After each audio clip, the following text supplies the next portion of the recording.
പ്രിയപ്പെട്ടവരെ, നമ്മൾ ചില വിഷയങ്ങളെ നേരിടുമ്പോൾ നമുക്കൊന്നും ഇനി ചെയ്യാനില്ല എന്ന് ചിന്തിക്കുന്ന സാഹചര്യങ്ങളിൽ നമ്മൾ ചിലപ്പോൾ പ്രാകും, ചിലപ്പോൾ ശപിക്കും, ചിലപ്പോൾ നെഞ്ചത്തടിക്കും, വാവിട്ട് കരയുകയും നിലവിളിക്കുകയും എല്ലാം ചെയ്യും.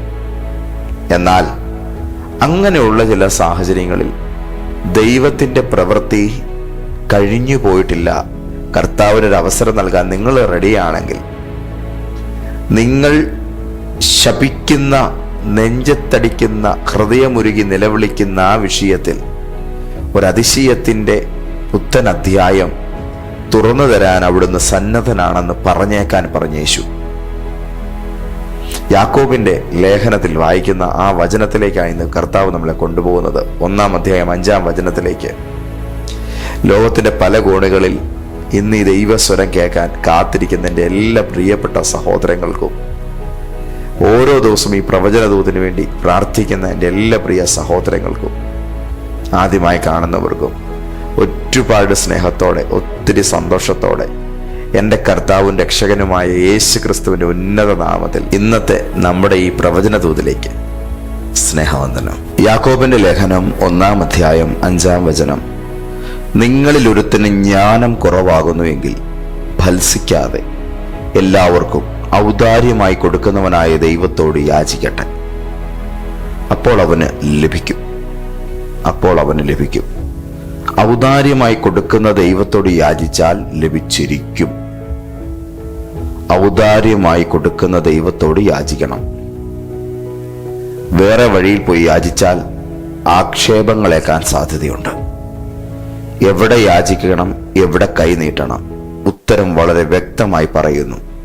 നിങ്ങൾ ഇന്നൊരാവശ്യക്കാരനോ വല്ലാതെ ലഭിച്ചേ പറ്റൂ എന്നുള്ള നിലയിൽ ജീവിതത്തിൽ ചില വല്ലാത്ത പ്രശ്നങ്ങളെ നേരിട്ടുകൊണ്ട് നിൽക്കുകയാണെങ്കിൽ നിങ്ങൾക്ക് വേണ്ടി സ്വർഗം നൽകുന്ന ഉത്തരമാണ് യാക്കോബ് 1:5.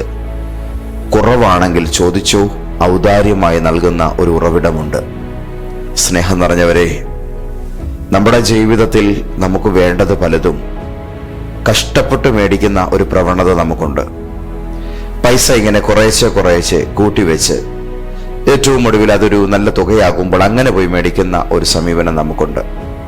എന്നാൽ കഷ്ടപ്പെട്ടാലും കുറേശ്ശെ കൂട്ടിവെച്ചാലും കിട്ടാത്തത്ര ഉന്നതമായ പലതും നേടേണ്ടതിന് നമ്മൾ ബാങ്ക് ലോണുകൾ പോലെയുള്ള ഫിനാൻഷ്യൽ സ്കീമുകളെ ആശ്രയിക്കാറുണ്ട്. അങ്ങനെ അത് ലഭിക്കും, മാസം ഒരു EMI നമ്മളതിനടയ്ക്കും, അങ്ങനെ നേടുന്നവരുമുണ്ട്. എന്നാൽ ദൈവം ചിലത് നമ്മുടെ ജീവിതത്തിൽ തരുന്നത് നമ്മുടെ കഠിനാധ്വാനം കണ്ടിട്ടല്ല. കർത്താവ് ചിലത് നമ്മുടെ ലൈഫിലേക്ക് അനുവദിച്ചു തരുന്നത് നമ്മളുടെ പ്രവൃത്തികൾക്കുള്ള കൂലിയായി, വേതനമായിട്ടല്ല. പകരം അവിടുന്ന് നമ്മുടെ ജീവിതത്തിൽ വിലപിടിപ്പുള്ള പലതും നൽകുന്നത് ഔദാര്യമായിട്ടാണ്. എനിക്ക് വേണ്ട വീട് ഔദാര്യമായി കിട്ടുമെന്നൊന്ന് പറഞ്ഞേ. ദൈവം എന്നോട് കാണിക്കുന്ന ഔദാര്യമാണത്. ഇന്ന് നിങ്ങളുടെ അക്കൗണ്ടുകളിൽ ദൈവപ്രവൃത്തി നടക്കുമ്പോൾ പറയണം, അത് ദൈവം എന്നോട് കാണിച്ച ഔദാര്യമാണ്. നിങ്ങൾക്ക് കൊതിച്ചതായ ജീവിതത്തിലെ ആ നല്ല സ്വപ്ന ജോലി ലഭിക്കുമ്പോൾ പറയാൻ പറ്റുമോ, ദൈവം എന്നോട് കാണിച്ച ഔദാര്യമാണെന്ന്?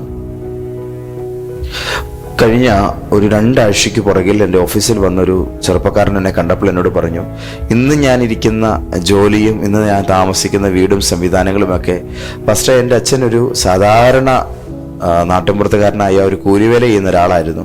അവിടുന്ന് പപ്പയും അമ്മയും വളരെ കഷ്ടപ്പെട്ട് പഠിപ്പിച്ചു. പക്ഷേ എൻ്റെ കൂടെ വന്ന പലർക്കും കിട്ടാത്ത പല സൗഭാഗ്യങ്ങൾ ദൈവം എൻ്റെ ജീവിതത്തിൽ ഒരുക്കി. വൈകുന്നേരങ്ങളിലൊക്കെ വിളിക്കുമ്പോൾ വീട്ടിലേക്ക് ഫോൺ ചെയ്യുമ്പോൾ പപ്പയും മമ്മിയും കരഞ്ഞ് പ്രാർത്ഥിക്കുന്ന ഒരു സ്വരം കേൾക്കാറുണ്ടായിരുന്നു. നിനക്ക് വല്ലതും കിട്ടിയോടാ മോനെ? അമ്മ ഇങ്ങനെ ചോദിക്കും. ഓരോ ദിവസവും ജീവിതത്തിൽ ഇങ്ങനെ ഭാഗ്യങ്ങളുടെ വാതിലുകൾ തുറന്നു വരുമ്പോൾ എനിക്കൊരു കാര്യം അറിയാം, എൻ്റെ വീട്ടിൽ നിന്നും ദൈവം എനിക്ക് വേണ്ടി വലുതൊന്ന് ചെയ്യുമെന്നുള്ള വിശ്വാസത്തോടെ പ്രാർത്ഥിക്കുന്നൊരു മാതാപിതാക്കളുണ്ട്. പക്ഷേ അവരുടെ പ്രാർത്ഥനയുടെ ഫലം മാത്രമല്ല ദേവദാസനെ ഞാൻ അനുഭവിക്കുന്നത്. ദൈവം എൻ്റെ ജീവിതത്തിൽ തുറന്നത് പലതും ദൈവത്തിൻ്റെ വലിയ ഔദാര്യങ്ങളാണ്.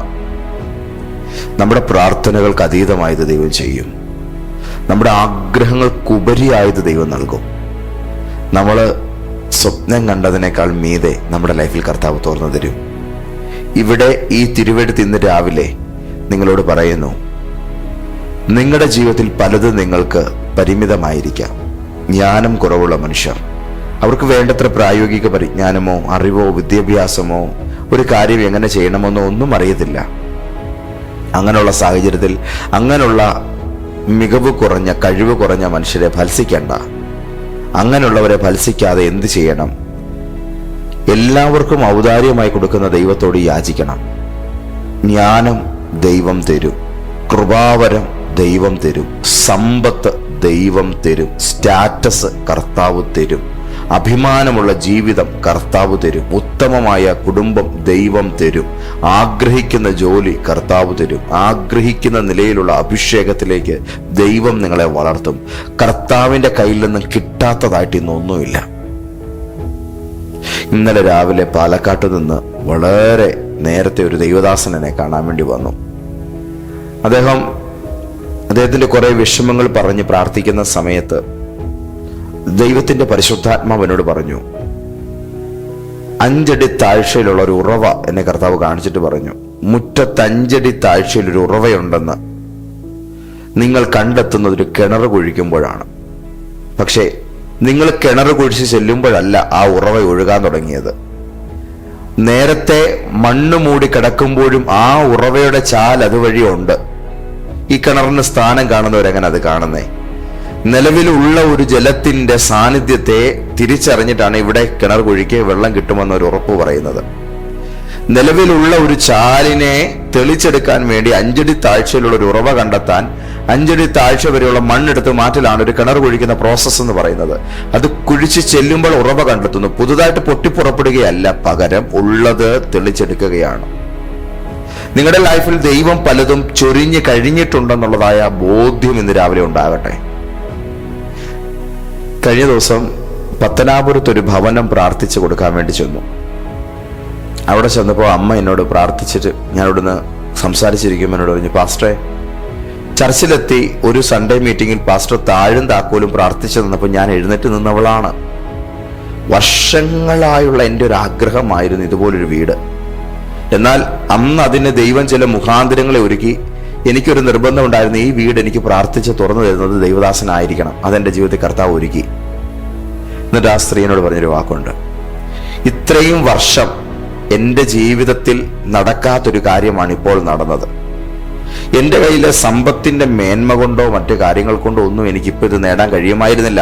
പക്ഷെ ദൈവം എൻ്റെ ലൈഫിൽ ചെയ്തൊരു അത്ഭുതമാണ്, എന്നോട് കാണിച്ചൊരു ഔദാര്യമാണ്. ഇത്രയും നാൾ നടക്കാത്തൊരു കാര്യം പെട്ടെന്ന് നടക്കുന്നത് എങ്ങനെയാണ്? അത് വിശ്വസിച്ചപ്പോഴാണ്. ഒരു ചാവി പ്രാർത്ഥിച്ചു കൊടുക്കുമ്പോൾ അത് കയ്യിൽ പിടിച്ച് എനിക്കിത് കിട്ടുമെന്ന് ഉറപ്പായി വിശ്വസിച്ചപ്പോഴാണ് ആ മാതാവിന് വീട് കിട്ടിയത്. കഴിഞ്ഞ ആഴ്ച 3 വീടുകൾ പ്രാർത്ഥിച്ച് ദൈവസന്നിധിയിൽ സമർപ്പിക്കുവാൻ കർത്താവ് എന്നെ സഹായിച്ചു. ആഴ്ചയിൽ 1 വീടെങ്കിലും അങ്ങനെ സമർപ്പിക്കാൻ കൃപ ചെയ്യണേ എന്നായിരുന്നു ഞാൻ ദൈവത്തോട് പ്രാർത്ഥിച്ചത്. പക്ഷെ 3 ഭവനങ്ങൾ ദൈവസന്നിധിയിൽ ഡെഡിക്കേറ്റ് ചെയ്യാൻ കർത്താവ് എനിക്ക് കൃപ ചെയ്തു. ഞാൻ പറയുന്നതിന്റെ സാരാംശം, നമ്മുടെ ലൈഫിൽ ദൈവം പലതും അനുവദിച്ചിട്ടുണ്ട്. അത് തക്ക സമയത്ത് വെളിപ്പെടുന്നത് നാം വിശ്വസിക്കുമ്പോൾ മാത്രമാണ്. ഔദാര്യമായി നൽകുന്ന ദൈവത്തിന്റെ കയ്യിൽ ദാനങ്ങൾ നിറഞ്ഞിരിക്കുകയാണ്. നിങ്ങളുടെ ലൈഫിനെ മാറ്റാൻ അനിവാര്യമായത് ദൈവം അനുവദിച്ചു കഴിഞ്ഞിരിക്കുകയാണ്. അത് ദൈവം എനിക്ക് വേണ്ടി തുറന്നിട്ടുണ്ടെന്ന് ഇന്ന് രാവിലെ വിശ്വസിച്ചാൽ നിങ്ങൾ ഇന്ന് പകൽ തന്നെ കാണും. വലിയൊരു കാര്യമാണെങ്കിലും ഇന്ന് ദൈവം അത് ചെയ്ത് കഴിഞ്ഞിട്ടുണ്ട്, എനിക്ക് വേണ്ടി അത് കർത്താവ് അനുവദിച്ചിട്ടുണ്ട് എന്ന് നിങ്ങൾ കണ്ടാൽ, വിശ്വസിച്ചാൽ നിങ്ങൾക്കത് കണ്ടെത്താൻ കഴിയും. വിശ്വാസം പല സാഹചര്യങ്ങളിലും പുതുതായി ചിലതിനെ സൃഷ്ടിക്കുന്നില്ല. നിലവിൽ കാലങ്ങൾക്ക് പുറകിൽ നിങ്ങൾക്ക് വേണ്ടി അനുവദിച്ചതിനെ നിങ്ങളുടെ കൺമുമ്പിൽ പല സാഹചര്യങ്ങളും അത് വെളിപ്പെടുത്തി കാണിക്കുകയാണ് ചെയ്യാറുള്ളത്. ഔദാര്യമായി നൽകുന്ന ദൈവത്തോട് യാചിക്കുക. ദൈവത്തിന്റെ ഔദാര്യം ചിലർക്ക് വേണ്ടി കർത്താവ് ചെയ്ത് കഴിഞ്ഞിരിക്കുന്നു എന്നാണ് പരിശുദ്ധാത്മാവിനോട് പറയുന്നത്. ഇന്നത്തെ പകലിൽ ഈ ദൈവിക ആലോചന കേട്ടുകൊണ്ടിരിക്കുന്ന അനേക കുടുംബങ്ങളുടെ സങ്കടങ്ങൾ തീരാൻ അനിവാര്യമായത് ദൈവം അവർക്ക് വേണ്ടി തുറന്നു കഴിഞ്ഞിരിക്കുകയാണ്. അത് നിങ്ങളുടെ മുമ്പിൽ ഇന്ന് വെളിപ്പെടുന്നത് ഈ ദൂത് കേട്ടുകൊണ്ടിരിക്കുമ്പോൾ കർത്താവ് എനിക്കത് ചെയ്ത് തന്നിരിക്കുന്നു എന്നുള്ളൊരു വിശ്വാസം, ഒരു ബോധ്യം നിങ്ങളുടെ അകത്ത് നിറയുന്ന ആ സമയം ആ കർട്ടൻ മാറുകയാണ്. നിങ്ങളത് കാണാൻ പോവുകയാണ്. നിങ്ങളിൽ ഒരുവന് ദാനം ജ്ഞാനം കുറവാണെങ്കിൽ ഭത്സിക്കണ്ട, സകലർക്കും എല്ലാവർക്കും ഔദാര്യമായി കൊടുക്കുന്നൊരു ദൈവമുണ്ട് എന്ന്. ജ്ഞാനം എന്ന് പറയുന്നത് ഭയങ്കര സാധനമാണ്. APJ അബ്ദുൽ കലാമിനെ പോലുള്ളൊരു മനുഷ്യന്റെ ഒപ്പം നിൽക്കാൻ ഒരു ഭാഗ്യം കിട്ടിയാൽ നമ്മൾ ചിന്തിക്കും, അയ്യോ ഇത്രയും ജ്ഞാനമുള്ള ജീനിയസ് ആയൊരു വ്യക്തി, അദ്ദേഹത്തെ ആ പദവിയിൽ എത്തിച്ചത്, അദ്ദേഹത്തെ ഇന്ന് കാണുന്ന വൈദഗ്ധ്യങ്ങളിലേക്ക് അദ്ദേഹം അറിയപ്പെടുമാറാക്കിയത് അദ്ദേഹത്തിന്റെ ആ ജ്ഞാനമായിരുന്നു. കാലയവനികയ്ക്കുള്ളിൽ മറഞ്ഞെങ്കിലും ആ മനുഷ്യന്റെ വാക്കുകൾ മരിച്ചിട്ടുണ്ടോ? അദ്ദേഹത്തിന്റെ സംഭാവനകൾ ഇന്നും ജീവിക്കുകയല്ലേ? ഇത്രത്തോളം ഔന്നിത്യത്തിലേക്ക് അദ്ദേഹത്തെ ഉയർത്തിയത് അദ്ദേഹത്തിന്റെ ആ ജ്ഞാനമണ്ഡലങ്ങളാണ്. അപ്പോൾ ഒരുവനെ വളർത്തുന്ന നിലയിൽ ആശയങ്ങൾക്കാണ് ഇന്ന് ലോകത്ത് ഏറ്റവും കൂടുതൽ വിലയുള്ളത്. ഐഡിയാസ്, ആശയങ്ങൾ വിതയ്ക്കുന്നവർക്കാണ് ഇന്ന് ഏറ്റവും കൂടുതൽ പണം. അതുകൊണ്ട് തന്നെ ലോകത്ത് ഇന്ന് ഏറ്റവും വലിയ കഷ്ടപ്പാടുള്ള ജോലികളെക്കാൾ ഏറ്റവും കൂടുതൽ ബുദ്ധി ഉപയോഗിക്കുന്ന ജോലികൾക്കാണ് ഏറ്റവും കൂടുതൽ വേതനമുള്ളത് ലോകത്ത് നിന്ന്. കാരണം ചിന്തകൾക്കാണ് ശക്തി. ചിന്തകൾ ചെലവഴിക്കുന്നവർക്കാണ് ഏറ്റവും കൂടുതൽ ധനം. ബുദ്ധിയുള്ളവരാണ് ഏറ്റവും കൂടുതൽ ധനം സമ്പാദിക്കുന്നത്. അപ്പോൾ ധനപരമായി വളരണമെങ്കിൽ ബുദ്ധിയുടെ അനിവാര്യത ആവശ്യമാണ്. ഒരു മന്ത്രിമാരുടെ ആലോചനയുടെ ബഹുത്വത്തിലാണ് ഒരു രാജാവിന് ജയമുണ്ടാകുന്നത്, ഭരണം നിലനിൽക്കപ്പെടുന്നത്. കുറെ ശക്തിയുള്ള കുറെ മണ്ടന്മാരുണ്ടായിട്ട് ഒരു രാജാവിന് രാജ്യം ഭരിക്കാൻ പറ്റുമോ? കഴിയത്തില്ല. വൃദ്ധന്മാരുടെ ബഹുത്വത്തിൽ ജ്ഞാനമുണ്ട് എന്ന് ദൈവവചനം പഠിപ്പിക്കുന്നുണ്ട്. മന്ത്രിമാരുടെ ആലോചനയാൽ ഒരു രാജാവിന് തന്റെ സിംഹാസനം നിലനിർത്താൻ കഴിയും. അപ്പോൾ ബുദ്ധിയാണ്, ജ്ഞാനമാണ് പലതിന്റെയും അടിത്തറയായി മാറുന്നത്. ഇത് എവിടെ നിന്നാണ് ലഭിക്കുന്നത്? ബൈബിൾ പഠിപ്പിക്കുന്ന ദൈവത്തോടുള്ള ഭക്തിയിൽ നിന്നാണ്. യഹോവ ഭക്തി ജ്ഞാനത്തിന്റെ ആരംഭം എന്ന് പറയാൻ കാരണം, ലോകത്തിലെ ഏറ്റവും ഉന്നതമായതൊരു മനുഷ്യനെ സംബന്ധിച്ചിടത്തോളം നോളജാണ്.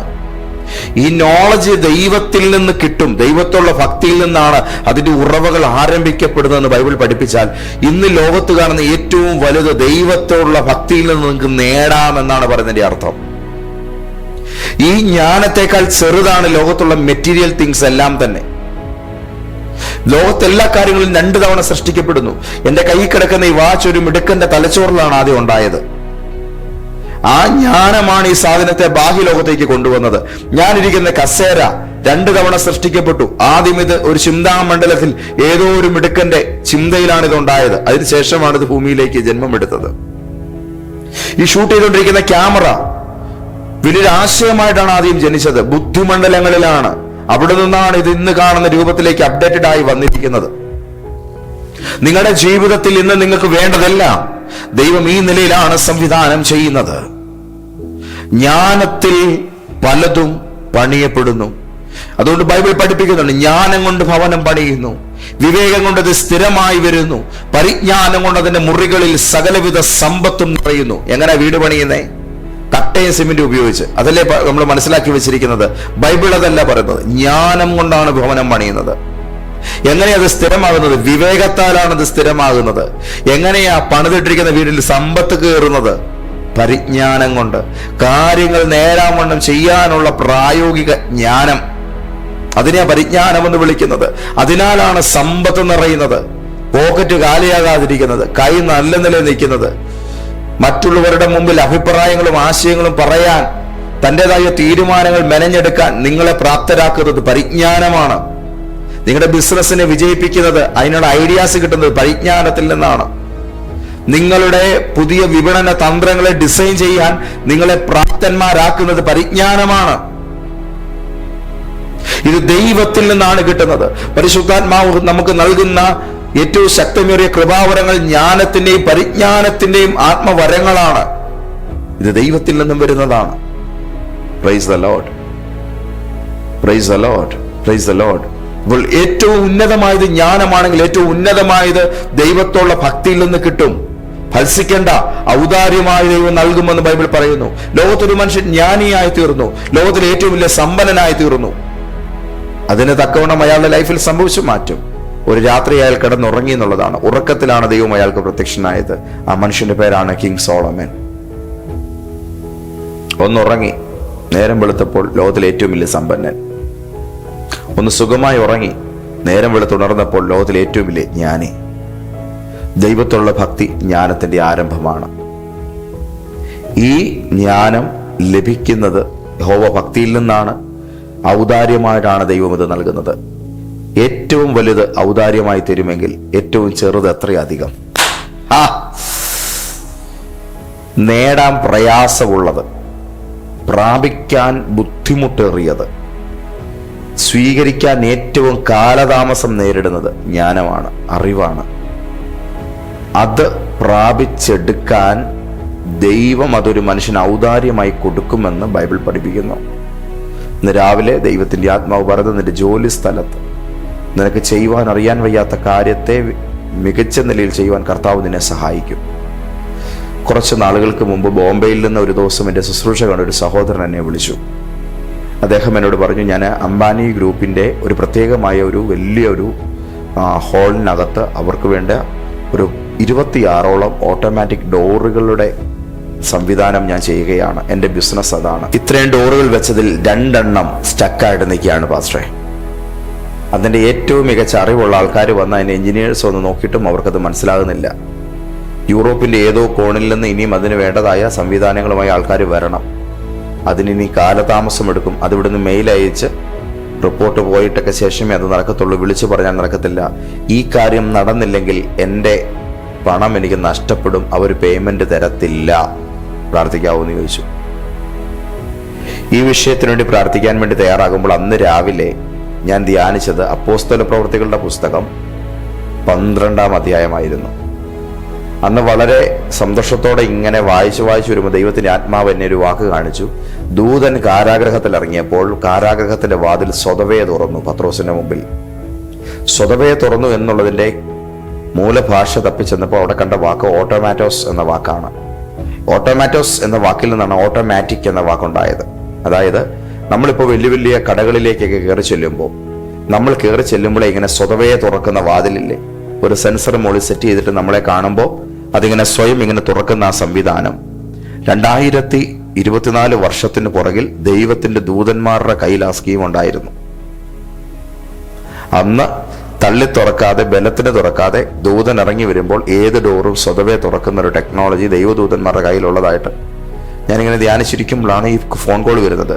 ഉടനെ പ്രാർത്ഥിച്ചു, കർത്താവേ ഓട്ടോമാറ്റോസ് ഇവിടെ നടക്കട്ടെ, ഓട്ടോമാറ്റോസ് നടക്കട്ടെ. ഞാൻ ആ മനുഷ്യനോട് പറഞ്ഞു, നിങ്ങൾക്ക് തുറക്കാൻ കഴിയാത്ത 2 ഡോറുകളുടെ മുമ്പിൽ ചെല്ലുക, ആക്സ് ചാപ്റ്റർ 12 ജസ്റ്റ് ഒന്ന് റീഡ് ചെയ്യുക, നിങ്ങൾ എന്നിട്ട് തിരിച്ചു പോരാൻ പറഞ്ഞു. എന്നിട്ട് നിങ്ങളുടെ സാധാരണ ടെക്നീഷ്യന്മാരെ വിട്ടിട്ട് പ്രോബ്ലം നിങ്ങൾ സോൾവ് ചെയ്യാൻ നോക്കിക്കോളാൻ പറഞ്ഞു. 1-ാമത്തെ വാതിലിന്റെ മുമ്പിലെത്തി അപ്പോസ്തല പ്രവൃത്തി 12-ാം അധ്യായം വായിക്കുമ്പോൾ ആ ഡോർ തന്നെ തുറന്നു. 1-ാമത്തെ വാതിലിന്റെ മുമ്പിലെത്തി അപ്പോസ്തല പ്രവൃത്തി 12-ാം അധ്യായം വായിച്ചപ്പോൾ 1-ാമത്തെ ഡോർ തന്നെ തുറന്നു. 2-ാമത്തെ ഡോറിന്റെ മുമ്പിലെത്തി ഇത് വായിച്ചു, അത് തുറന്നില്ല. ടെക്നീഷ്യൻ വന്നു, അയാൾ ആ കാര്യം നോക്കി അത് സാധ്യമായെന്ന് എന്നെ വിളിച്ചു പറഞ്ഞു. ഇന്ന് രാവിലെ എന്നെ കേട്ടുകൊണ്ടിരിക്കുമ്പോൾ നിങ്ങളോട് ഞാനൊരു ദൂത് പറയാം. സകല പ്രശ്നങ്ങളുടെയും പരിഹാരം ദൈവവചനത്തിൽ കർത്താവിന്റെ സന്നിധിയിലുണ്ട്. കുറെ നാളിന് മുമ്പ് എൻ്റെ വീടിനടുത്ത് എന്നോട് കൂടെ ദൈവവചനം പഠിക്കാനായിട്ട് SBCയിലുണ്ടായിരുന്ന ഒരു സഹോദരന്റെ വീട്ടിൽ അദ്ദേഹം ഗൾഫിൽ നിന്ന് കൊണ്ടുവന്ന വലിയൊരു TV അത് കേടായിപ്പോയി, ഇടിവെട്ടിപ്പോയെന്നാണ് അവർ പറഞ്ഞത്. വർഷങ്ങളിൽ ഈ സാധനം ഇങ്ങനെ നന്നാക്കാൻ നോക്കിയിട്ട് നന്നാക്കാൻ വയ്യാതെ അന്ന് വലിയ TV, വലിയ തരംഗമാണ് ഒരു നാട്ടിൻ പുറത്ത്.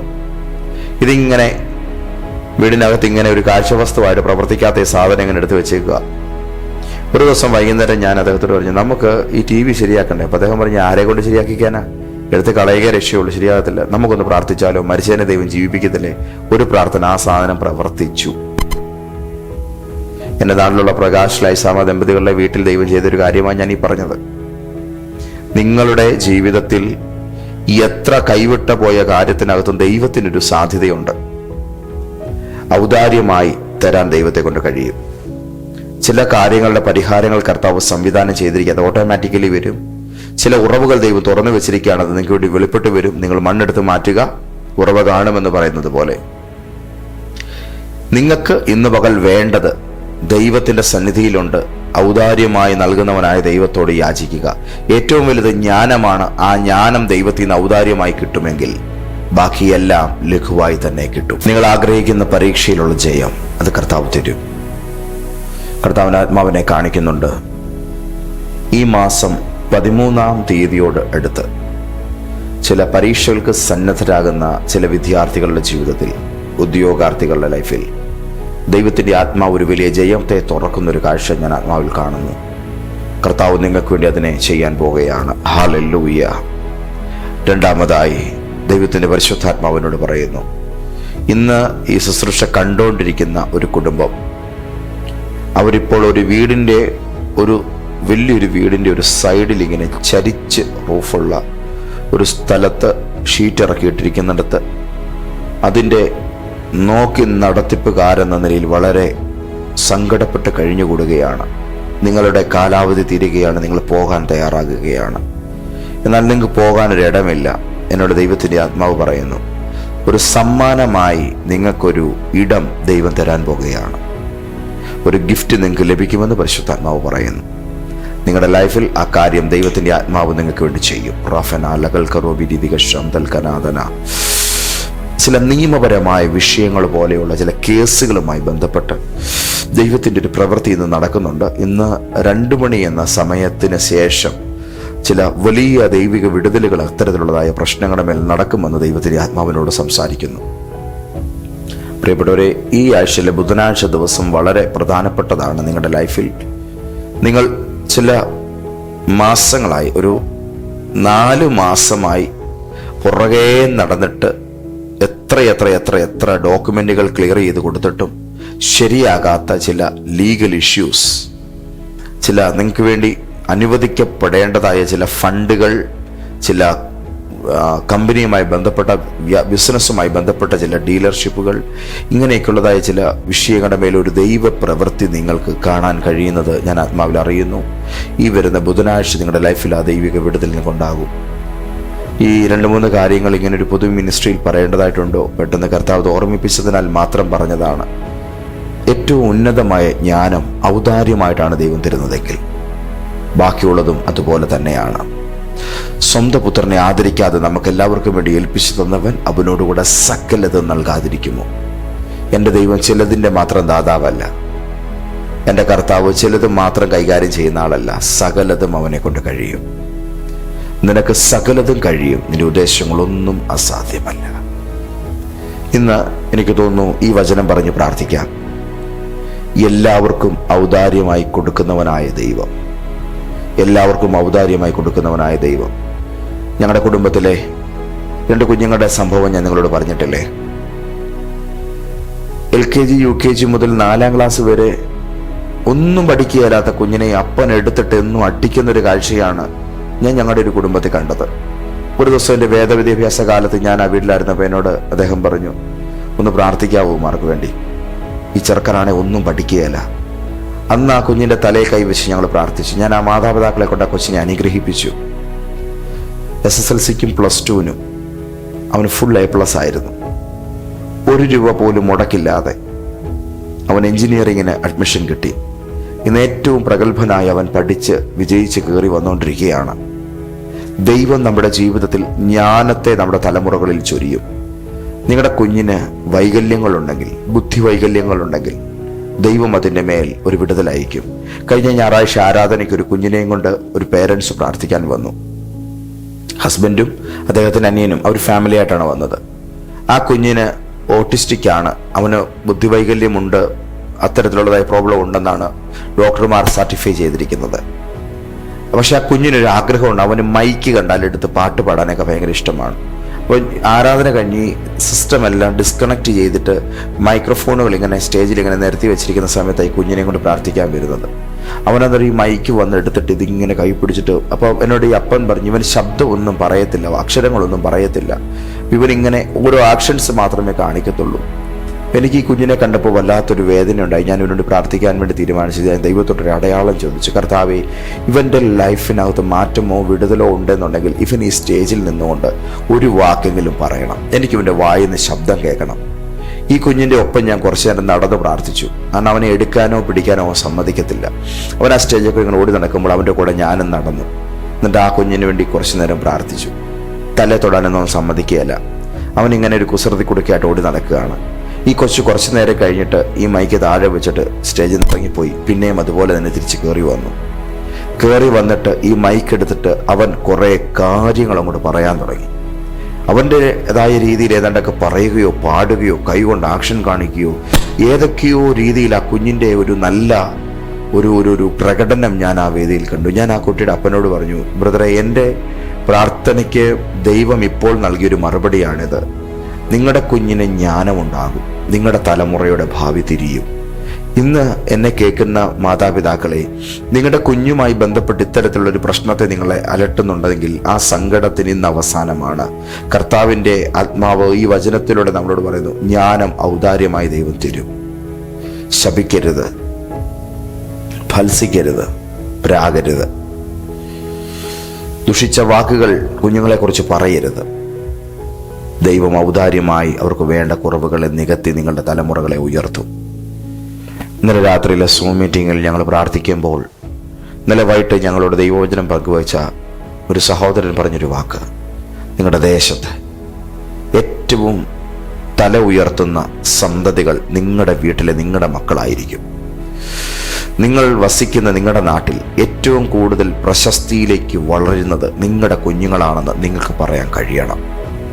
ദൈവം അത്ഭുതങ്ങളുടെ ദൈവമാണ്. തൻ്റെ സന്നിധിയിൽ ആരാണ് താൻ വൻ കാര്യങ്ങൾ ചെയ്യുമെന്ന് പറയുന്നത് എന്ന് ദൈവം നോക്കിയിരിക്കുകയാണ്. അനേകർക്ക് ദൈവത്തെ അറിയാം, ദൈവം അത്ഭുതങ്ങളുടെ മന്ത്രിയാണെന്നും അറിയാം. പക്ഷെ അവർ മിണ്ടുകയില്ല, അവർക്ക് ഭയമാണ്. എവിടേക്കോ അവർ മ്യൂട്ട് ചെയ്യപ്പെട്ടിരിക്കുകയാണ്. എന്നാൽ ചിലരുണ്ട്, തങ്ങളുടെ ലൈഫിൽ നിന്നൊക്കെ അതിശയങ്ങൾ വിളിച്ചു പറയും. വിത്ത് വാരി എറിയുന്നത് പോലെ അവർ തങ്ങളുടെ ജീവിതത്തിലേക്ക് ദൈവത്തിൻ്റെ വൻ കാര്യങ്ങളെ വിളിച്ചു പറയാൻ തയ്യാറാകും. അവർക്കത് കൊയ്യാൻ ദൈവം കൃപ ചെയ്യും.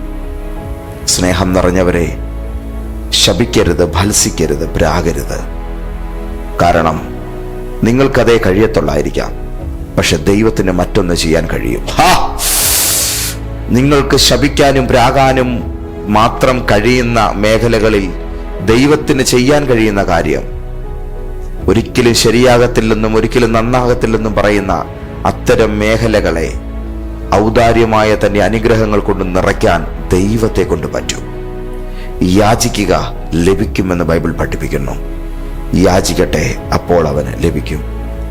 എപ്പോൾ ലഭിക്കും? യാചിക്കുമ്പോൾ കിട്ടും. എന്ത് കിട്ടും? ചോദിക്കുന്നത് എന്തും കിട്ടും. അതാണ് അതിൻ്റെ റൂട്ട്.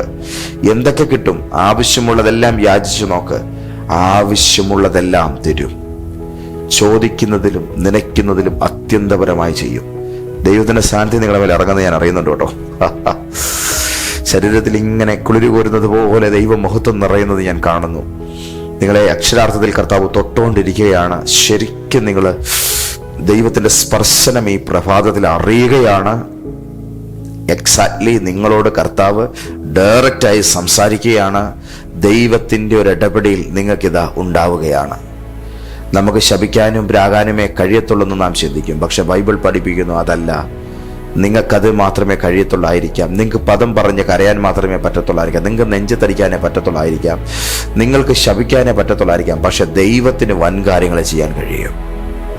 ഒരവസരം കർത്താവിന് കൊടുക്കുക. ഔദാര്യമായി തരുന്ന ദൈവം നിങ്ങളുടെ ലൈഫിൽ അതിശയങ്ങളെ ചെയ്യും. കർത്താവേ, അപ്പാഹേ, ഇന്ന് രാവിലെ ഞങ്ങളുടെ മക്കൾക്ക് വേണ്ടി പ്രാർത്ഥിക്കുന്നു. അപ്പാ, ഔദാര്യമായി കൊടുത്തേര്.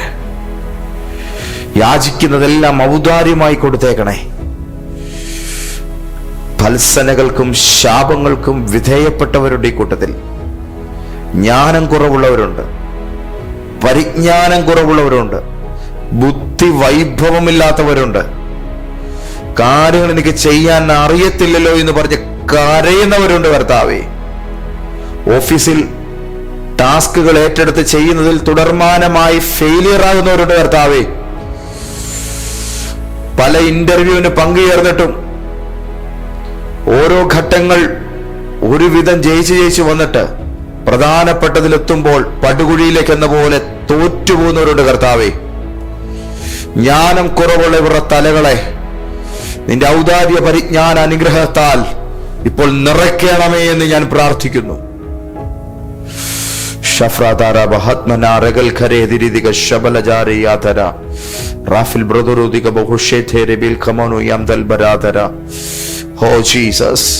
എന്റെ യേശുവിന്റെ നാമത്തിൽ ഇവരുടെ മേൽ കൃപ നിറയുന്നതിനായി സ്തോത്രം.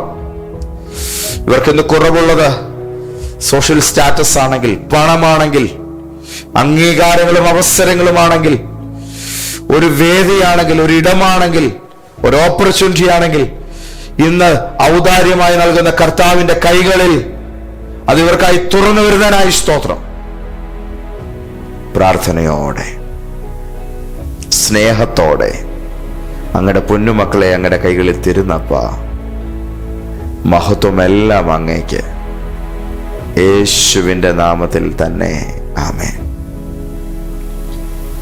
സ്നേഹം നിറഞ്ഞവരെ, ഇന്നത്തെ പ്രവചനദൂതന്റെ ഈ എപ്പിസോഡ് ഇവിടെ അവസാനിക്കുന്നു. നാളെ രാവിലെ പിന്നെയും ദൈവസ്വരത്തിനായിട്ട് നമുക്ക് ഒരുമിച്ച് കൂടാം.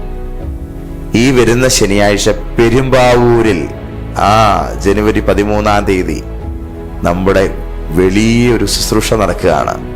പെരുമ്പാവൂർ YMCA ഹാളിൽ നിങ്ങൾ എത്തുമെന്ന് എനിക്കറിയാം.